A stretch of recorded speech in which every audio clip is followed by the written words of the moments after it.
Oi, tudo bem? Meu nome é Lucas Silveira, eu sou presidente do Instituto Defesa, sou instrutor-chefe da Academia Brasileira de Armas. Hoje é dia 14 de janeiro de 2018. O vídeo de hoje tem um objetivo bastante arrogante, que é tratar, ainda que superficialmente, da metodologia científica, com o objetivo de ajudar a você a desenvolver o raciocínio crítico a partir de dados que são frequentemente divulgados sobre armas no Brasil.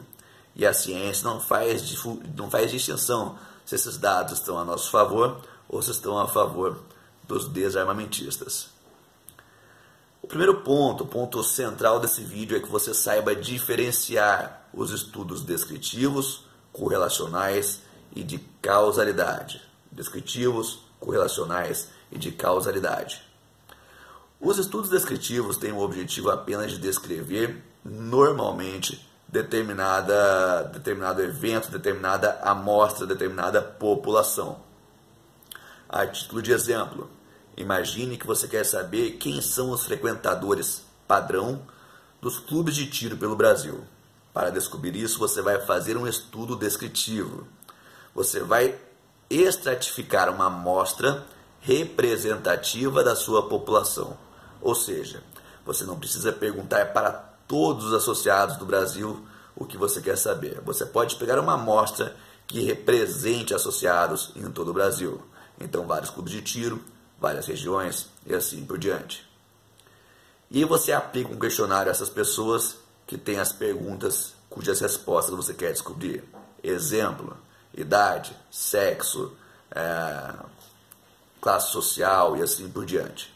De posse desses dados, você consegue publicar o seu resultado, que vai descrever de forma precisa quem são as pessoas que frequentam clubes de tiro no Brasil. Imagine, mais uma vez, apenas hipoteticamente, que você encontrou que o maior público dos clubes de tiro são homens de classe média de 38 anos. Então, você não pode jamais chegar à conclusão, e o estudo não tem esse objetivo, de que o sujeito é associado ao clube de tiro porque é homem de classe média e tem 38 anos.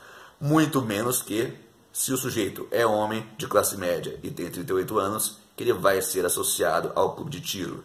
Não existe a relação de causalidade. Uma coisa não acontece por causa da outra. Está claro? E a gente tem também o estudo correlacional. O estudo correlacional busca verificar se existe relação entre duas variáveis distintas. A gente publicou no portal do Instituto Defesa há algum tempo, a título jocoso, humorístico, a título de ironia, uma correlação que de fato existe. Existe uma correlação muito forte entre a utilização do navegador Internet Explorer e o número de homicídios. Significa dizer que quanto mais se utiliza o Internet Explorer em determinado local, maior é o número de homicídios daquele local. É óbvio que esta correlação não é causada, não determina uma relação de causalidade, ou seja, não é porque você utiliza o Internet Explorer que você vai fazer ter mais homicídios em determinado local. Existe a correlação, mas não a causalidade. Quem explicava isso com bastante maestria era Carl Sagan. Carl Sagan citava o exemplo da prova de matemática em escolas. Imagina que você pega uma escola e, sem distinção de idade, você aplica a mesma prova de matemática a todos os estudantes. Muito provavelmente, os estudantes que tenham pés maiores terão também mais desempenho em matemática. Existe uma correlação muito forte entre o tamanho de pé de estudante e desempenho em matemática. É óbvio, mais uma vez, que não é por causa do tamanho do pé que o aluno entende mais de matemática. Muito provavelmente, no exemplo hipotético de Carl Sagan, o sujeito que tinha um pé maior também era mais velho e, portanto, tinha estudado mais e estava mais treinado para a prova de matemática, alcançando um resultado melhor.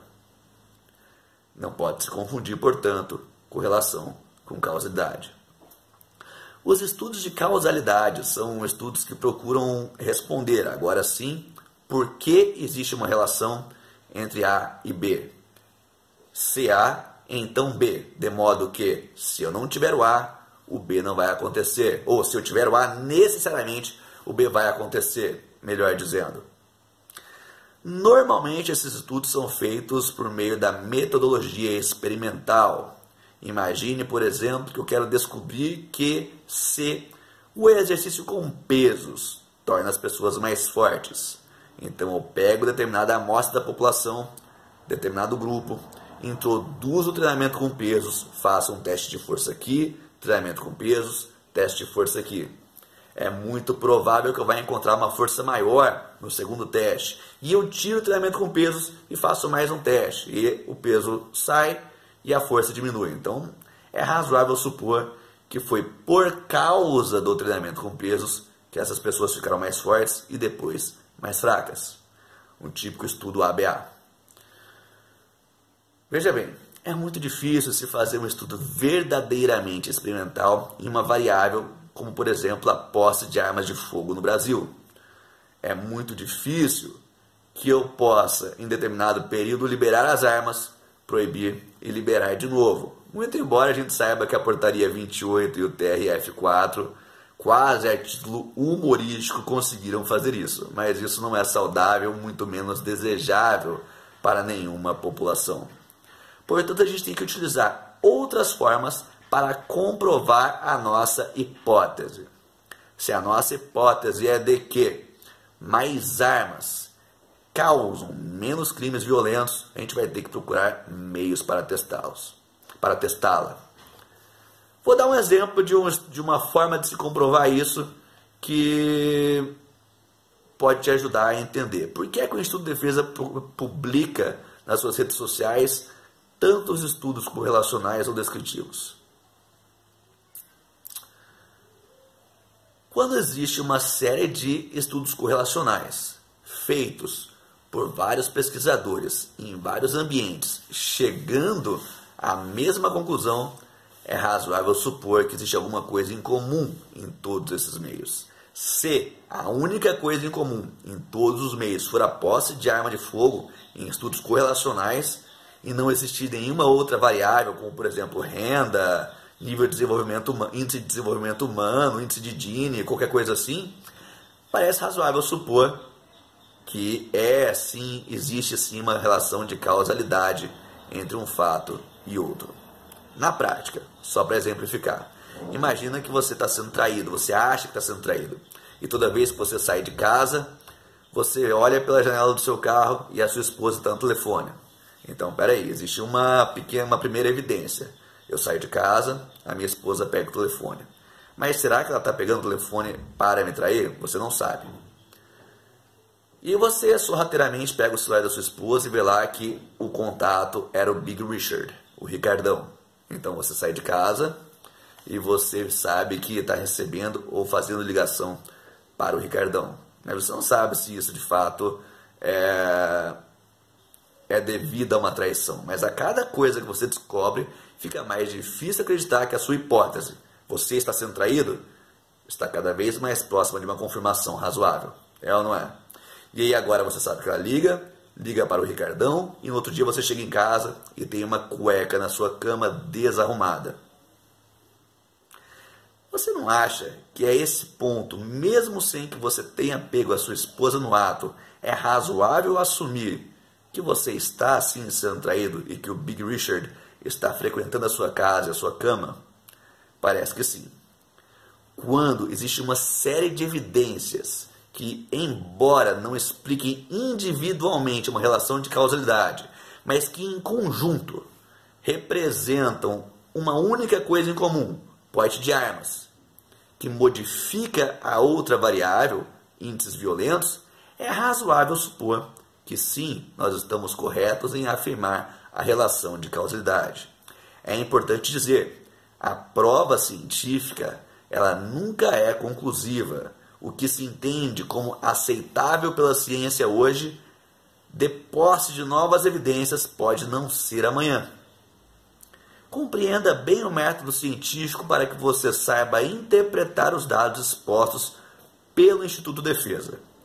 É verdade, um estudo correlacional não consegue traçar a relação de causalidade, mas dezenas deles, com todas as outras variáveis sendo modificadas, exceto as armas, tem alguma coisa acontecendo aí.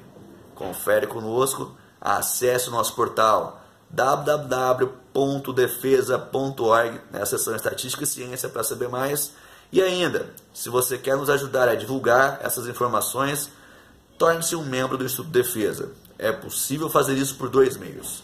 Meio número 1, a título absolutamente gratuito. Você clica no botão azul junto a nós e com a confirmação do seu endereço de e-mail você já passa a fazer parte do nosso corpo de membros participantes. É importante que você faça isso para que a gente tenha mais representatividade para os nossos pleitos.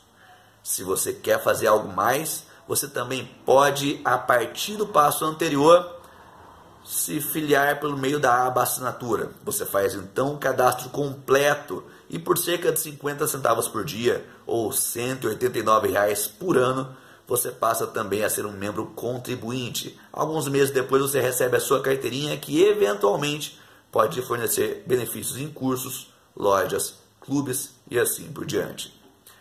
Há alguns dias nós publicamos uma lista de 2018 que já conta com 16 cursos com descontos para os nossos membros no Brasil. Essa lista vai aumentar de modo que fica muito fácil que você tenha benefícios e você efetivamente usufrua esses benefícios com a sua carteirinha. Eu conto com você, conte comigo, nós estamos juntos e unidos nós somos invencíveis.